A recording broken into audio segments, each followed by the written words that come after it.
guys, welcome to Taste to Explore. My name is Darlene, and today, my friends, I have for you a simple recipe. We are making applesauce right from home. It is so easy to put together. The perfect time to make applesauce, by the way, because it is apple season. Anytime the fall comes around, the apples are in season. So take advantage, buy a few, make this at home. You're gonna love it, your children are gonna love it, and it's absolutely delicious. So now let's get started. Very simple to put together. So now let's begin. Okay guys, now let's begin. What I have here is a mix of, these are 9 apples. The mix of these are, I have some Fuji and some Golden Delicious. You can pretty much use any kind of apples that you want, but just keep in mind that certain apples are a little tart, a little sour, and depending on how you want your applesauce to be, you can have the Golden Delicious, and the Fuji is pretty sweet and pretty soft, so it's a good texture for applesauce. But if you want your applesauce to be a little tart, then you can use like a sour apple or just use a mix. So from right now, I have just these 2 kinds. I have a half a cup of apple juice just to give the apples more flavor. And if you don't want to use apple juice, you can certainly use water.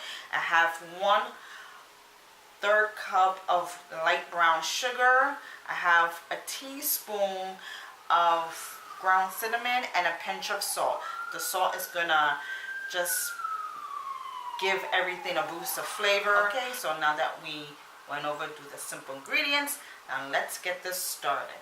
So I'm just gonna start peeling my apples right now and giving them a quick chop, and I'll see you right back when I get all this. Okay guys, so let's begin. I finished peeling and chopping up all of my apples, and I just gave them a rough chop right now, and these were 9 apples all together. I peeled, I took the core out, and I took the seeds out and everything in the middle, and just gave it a rough chop, only because it's going to wilt down as it cooks.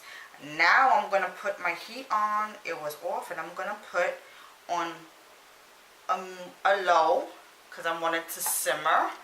I'm going to place the apple juice. It's going to throw out its own juice, but that's just to give it the extra flavor and a little bit sweetness.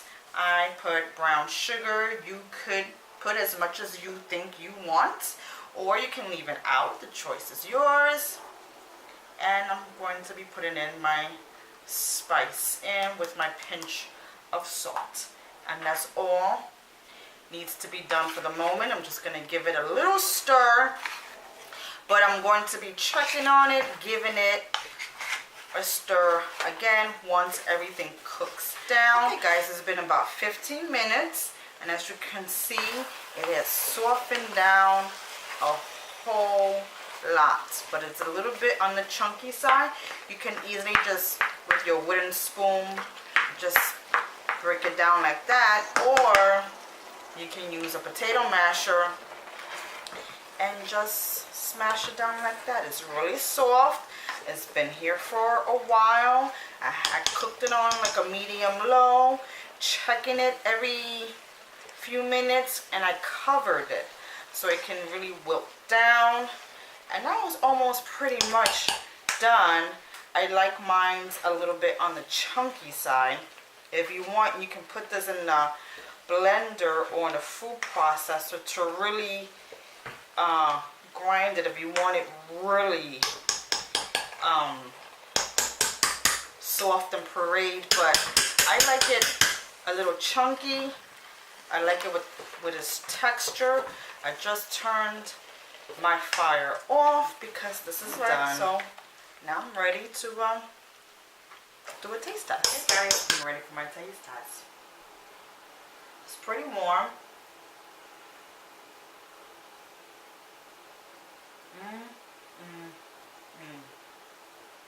Wow. Those warm apples. It's slightly sweetened. I can taste the cinnamon in there.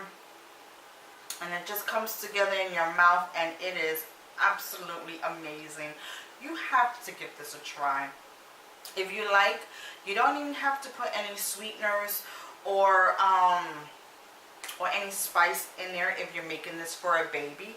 I would just leave it with the water, boil this down, blend it up really good in a food processor, or you can give it to a child or yourself if you just want it totally sugar-free. It is absolutely delicious and amazing. It took about 20 minutes to cook down with the cover on and occasionally stirring it.